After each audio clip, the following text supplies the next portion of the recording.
Comment être créatif quand on fait de la vidéo? C'est une question qui m'a été posée par Laurent sur le chat privé de l'Académie Vidéo.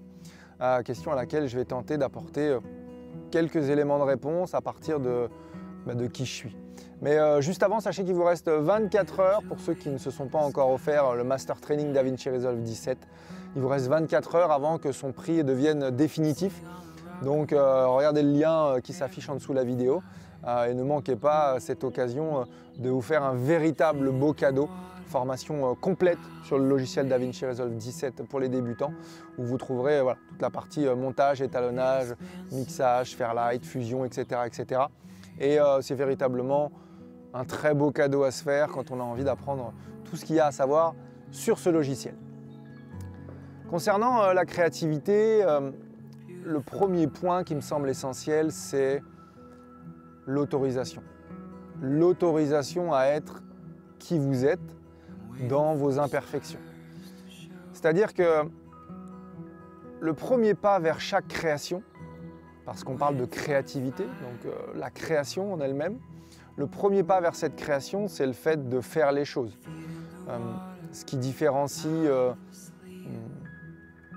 un danseur, par exemple, d'un enfant de 12 mois, dans l'expression qu'ils ont de marcher, c'est simplement l'expérience de l'autorisation. C'est-à-dire que le petit garçon de 12 mois, il a commencé à s'autoriser à se lever, à avancer de quelques pas, à tomber, à se relever, à tomber, à se relever.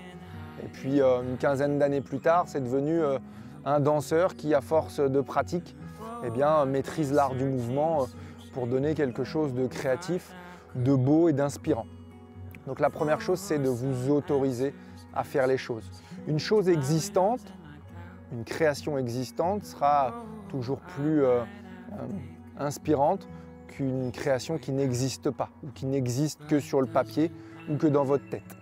Je rebondis à ça parce que j'ai eu un message de Blue, voilà, Blue, je te salue également, qui me laissait un message en privé également sur l'Académie en me disant ta vidéo m'a énormément touché, la dernière vidéo que j'ai faite sur la rupture avec ma femme qui est partie. Ta vidéo m'a énormément touché, le message va au-delà de votre simple bulle et de votre simple cocon à tous les deux.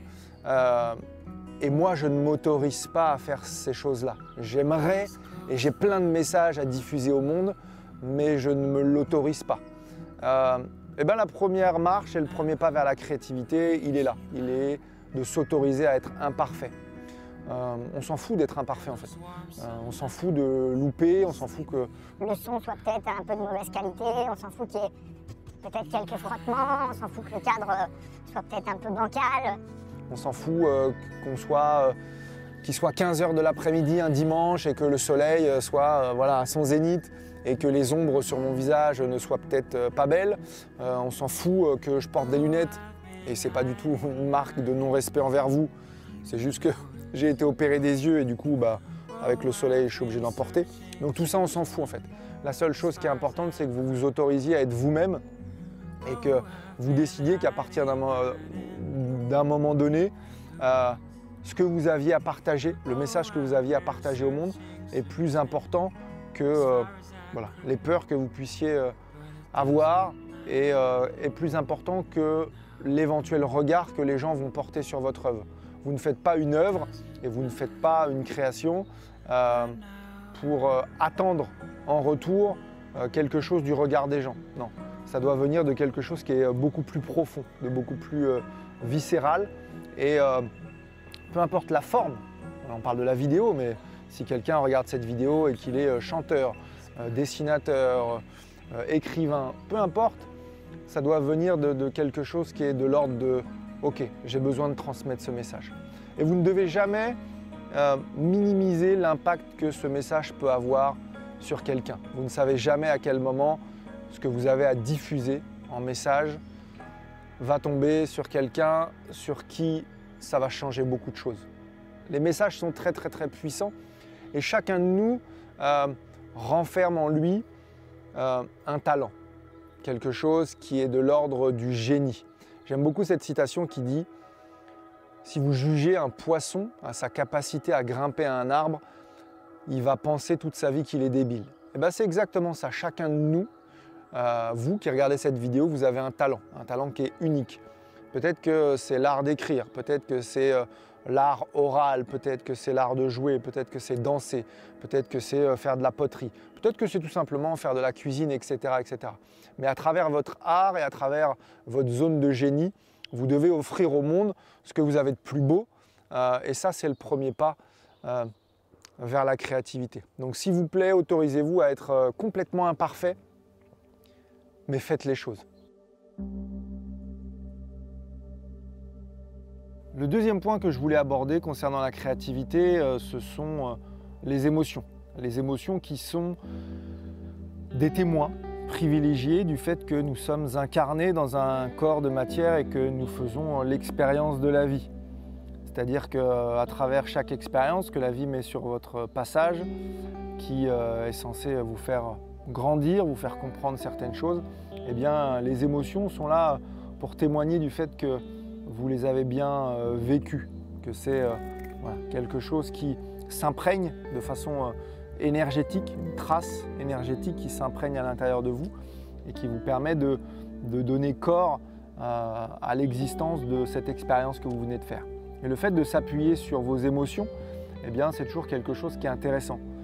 Sur mon dernier projet, sur la séparation avec ma femme, je me suis servi des émotions qui me traversent actuellement, qui sont la tristesse, la colère, l'incompréhension, la rage, le doute, etc., etc., pour pouvoir écrire ce projet. J'ai pris une feuille blanche, j'ai pris un stylo et j'ai écrit.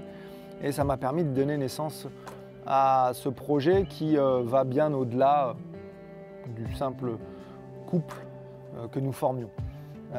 Donc servez-vous de ça, servez-vous de vos émotions. C'est un pas de plus vers la créativité, peu importe le type d'émotion que vous traversez.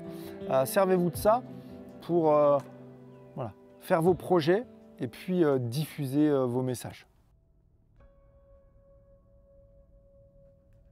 La troisième chose qui m'a aidé, moi, dans mon processus créatif et que je voulais évoquer ici, c'est l'acceptation que j'ai eue que bien souvent, toutes les meilleures idées, les plus lumineuses et les plus créatives venaient de quelque chose qui était beaucoup plus grand que moi.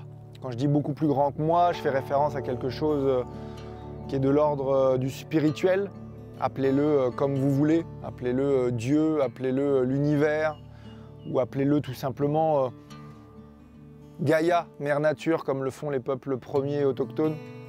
En tout cas, accepter qu'il y avait quelque chose qui était plus grand que moi et que simplement être au contact de ces vibrations et de ces énergies hautes permettait à cette source eh bien, d'arriver à l'intérieur de moi pour me donner des idées créatives.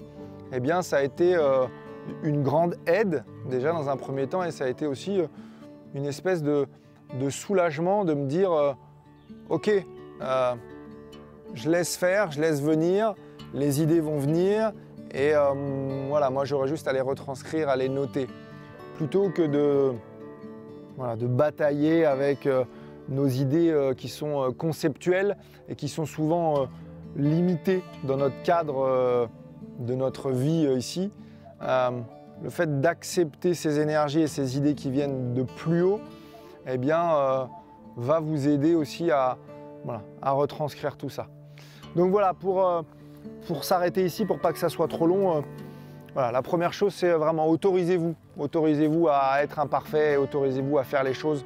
La deuxième chose, c'est servez-vous de l'impulsion que vous donnent les émotions qui vous traversent. Et la troisième chose, eh bien, c'est passer le plus de temps que vous pouvez à être dans des vibrations, justement, et des endroits où vous allez pouvoir entendre, capter toutes ces choses qui sont de l'ordre du subtil et qui vont vous aider dans votre créativité. Je m'arrête ici pour aujourd'hui. Je pense juste à quelque chose qui, moi, m'avait aidé également pour ceux qui sont plus terre à terre. Quelque chose qui m'avait aidé, moi, à l'époque, c'est un livre qui s'appelle « Libérer votre créativité ». C'est Julia Cameron qui avait écrit ce bouquin. Je le mettrai en description. Le bouquin est vraiment très intéressant dans son process. Pour ceux qui sont un peu plus terre à terre, il y a vraiment un process avec des exercices, des choses qui sont vraiment intéressantes à faire sur une période donnée. Et ça avait libéré certains blocages chez moi aussi pour pouvoir m'autoriser voilà, juste à être qui je suis et à faire des choses, à tenter des choses, même si ce n'est pas réussi, à faire des choses. Donc pour ceux que ça intéresse, je vous mets le bouquin et puis après, vous ferez comme vous voulez. Voilà les amis, je m'arrête ici pour aujourd'hui. J'espère voilà, que ça vous aura aidé, j'espère que ça vous aura plu. On se retrouve très vite pour une prochaine vidéo. Moi, je vais aller continuer mes projets actuels parce que je suis en plein montage de plein de projets pour mes clients que je vous partage très très vite. D'ici là, prenez soin de vous, prenez soin des vôtres et puis je vous dis à très vite. Salut les amis et merci pour votre soutien sur ma dernière vidéo.